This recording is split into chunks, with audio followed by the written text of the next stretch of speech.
భారతీయ ఛానల్కి స్వాగతం. జై శ్రీరామ్. హర హర మహాదేవ్. పాకిస్తాన్ కంప్లీట్గా బిజీగా ఉందండి పాపం. వాళ్ళకి అస్సలు ఇండియా గురించి ఆలోచించడానికి టైమే లేదు. అంటే ఇండియన్ ఎలక్షన్స్ వస్తున్నాయి, ఎలక్షన్స్లో ఏదో గొడవ చేపించాలి, మోదీ గారిని ఎలాగైనా తప్పించాలి, దింపించాలి అన్న ఆలోచనలకి వాళ్ళు అలాంటి ఆలోచన చేయడానికే టైం దొరకట్లేదు. ఏంటంటారు ఇది చాలా ఆశ్చర్యకరం. ఏంటంటే మన ఇండియాకి వ్యతిరేకంగా ఉన్న వాళ్ళందరూ ఒకడొకడు లేపబడతారు. మీకు తెలుసు కదా, గార్డియన్ వాడే చెప్పాడు, ఇద్దరు ఐఎస్ఐ గూఢచారులని, ఇద్దరు రా గూఢచారులని ఇంటర్వ్యూ చేశాం. వాళ్ళు క్లియర్ కట్గా చెప్పేశారు, అది అంతా మోదీ గారే చేంజ్ చేస్తున్నారు డైరెక్ట్గా అని ఏదో పోచుకోర్లు రిపోర్ట్ రాశాడు. కాకపోతే దాంట్లో ఒక ఎంత మట్టుకు ఉందన్నది అనుమానాస్పద, నిజం చాలా మట్టుకు ఉన్నట్టే అనిపిస్తుంది. ఎందుచేతంటే మోదీ గారు కాదు, అజిత్ దోవల్ అనుకుంటాను. అజిత్ దోవల్ మన super James bond of India ఉన్నాడు కదా, ఆయన వల్ల జరుగుతుందని నా అభిప్రాయం.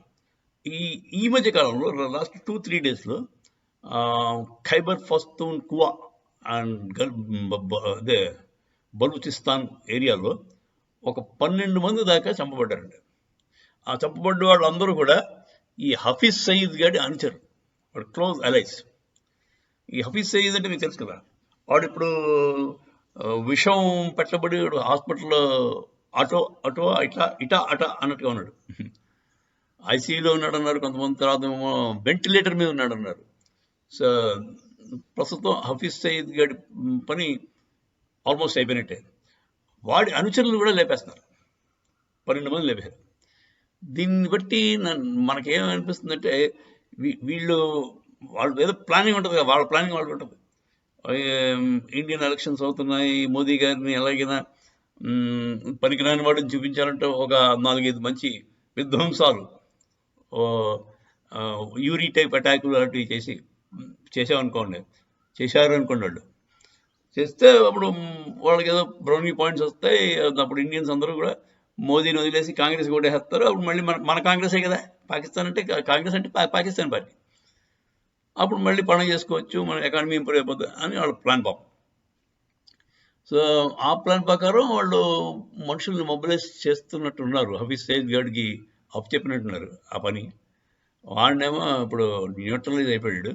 నెక్స్ట్ వాడి తాలూకు అనుచరులు కూడా 12 మంది విదిన్ స్పాన్ ఆఫ్ 2-3 డేస్ లేపివేయబడ్డారు. ఎవరి వల్ల? ఈ Baloch army, liberation army and TTP అంటే తెహ్రీక్ తాలిబాన్ పాకిస్తాన్ అదో పార్టీ, వాళ్ళు చేశారు. అంటే నేను కూడా అజిత్ దోవల్ గారు is in close contact with Baloch liberation army, BLA and TTP. వాళ్ళ చేత మనకు కావాల్సిన పనులు చేంజ్ చేస్తున్నాడేమో అని నాకు డౌట్. సో అందుకే ఎక్కడ బయటికి రాకా స్వాదిష్ హే అంటారు కదా, రాకా స్వాదిష్ అక్కడ కనపడలేదు. అదంతసేపు రాకా స్వాదిష్ హే అంటాడు. పాకిస్తాన్కి పంజాబీ యాక్సెంట్ రా అంటారు.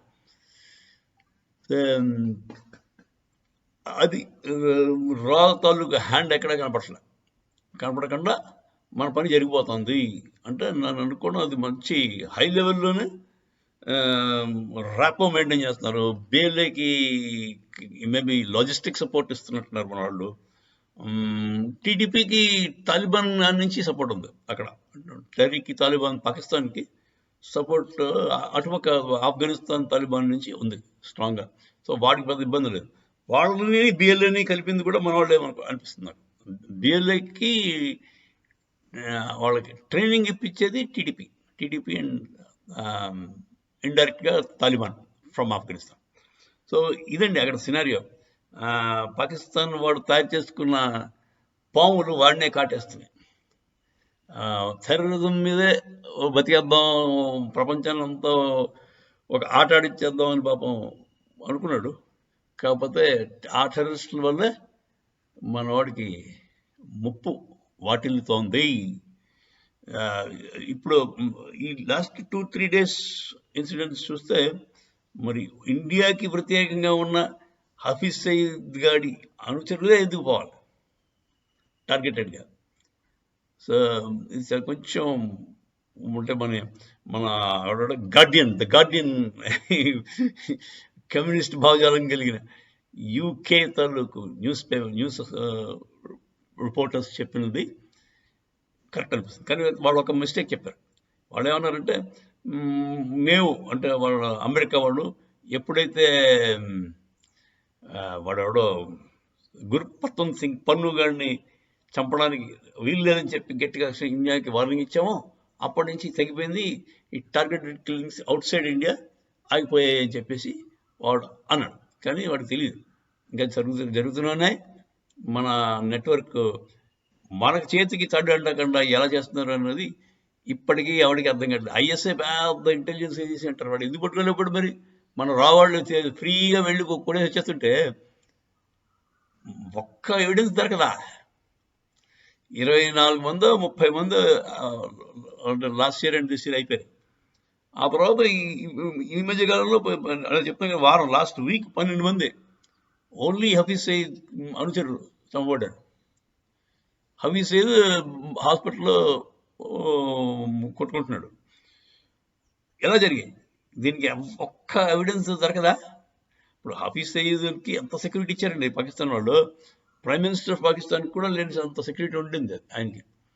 అంటే జెడ్ కేటగిరీకి అంటారు కదా, Z+ కేటగిరీ సెక్యూరిటీ అండి. అలాంటి వాడికి వాడి ఇంట్లో చొరబడి వాడి వంట మనిషి కింద చేరిపోయి వాడికి విషం పెట్టేస్తే మరి కొత్తగా వచ్చిన వంట మనిషి ఎవడో దొరకదు, చూసుకోరా. పట్టుకోవచ్చు కదా, వాడిని పట్టుకుని రెండు పీకితే వాడు చెప్పడా నన్ను అజిత్ దోవల్ గారు పంపించారు లేదా మోదీ గారు పంపించారని చెప్తారు కదా. అది ఎందుకు జరగలేదు అంటే చాలా స్మూత్గా జరుగుతుంది ఆపరేషన్. ఎవడికి ఎక్కడ నొక్కాలో అక్కడ నొక్కుతున్నారు. అంటే మన వాళ్ళు డైరెక్ట్గా ఎక్కడ ఇన్వాల్వ్ అవ్వట్లేదు. మన చేతులకి అస్సలు రంగు పడకుండా, రంగు అంటుకోకుండా స్మూత్ ఆపరేషన్ చేస్తారు. ఇంత పర్ఫెక్ట్ ఆపరేషన్స్ అన్బిలీవబుల్. ఐఎస్ఐ చిన్న సంస్థ కాదండి. ISI is a very well trained spice ఉన్నారు వాడికి. అలాంటి వాళ్ళు ఎందుకు ఏం చేయలేకపోతున్నారు, ఎవరిని పట్టుకోలేకపోతున్నారు అన్నది ఆశ్చర్యకరం. దానికి ఒకటే నా ఉద్దేశం అంటే ఐఎస్ఐ వాళ్ళని కొనేటారు వాళ్ళు. ఇండియా వాళ్ళకి డబ్బుల కోసం ఎడుతున్నారు పాకిస్తాన్. సో జీతాలు కూడా ఇస్తున్నాడు లేదంటే అంచేత ఐఎస్ఐ వాళ్ళందరూ కూడా ఇప్పుడు డబుల్ ఏజెంట్స్ అనమాట. డబుల్ ఏజెంట్స్ అంటే మీకు తెలుసు కదా, వాడు సిఐఏ వాడేమో కేజీబీకి పనిచేస్తాడు, కేజీబీ వాడేమో సిఐఏకి పనిచేస్తాడు. ఫోర్ ఉండేది ఆ కోల్డ్ వార్ టైంలో. డబుల్ ఏజెంట్స్ ఎక్కువ మంది ఉంటారు. అంటే అమెరికా దగ్గర జీతం పుచ్చుకుంటాడు, అక్కడ రష్యా దగ్గర 4 జీతం పుచ్చుకుంటాడు. సో ఇద్దరికి పనిచేస్తాడు. సో అలాగే మన ఐఎస్ఐ వాడు పాకిస్తాన్ దగ్గర ఒక జీతం, దానికి 5 10 జీతం ఇండియా నుంచి పుచ్చుకుంటున్న ఏజెంట్ చాలామంది ఉండుంటారు నా డౌట్. సరే, ఏదైతేనే మనకి మంచి జరుగుతుంది. మన ఎలక్షన్ టైంలో వాడు మన గురించి ఆలోచించడానికి టైం లేకుండా వాడి బాధల్లో వాడు ఉన్నాడు పాపం. అదొకటి. బేసిక్గా చైనా వాడు డైరెక్ట్గా దేవుడు.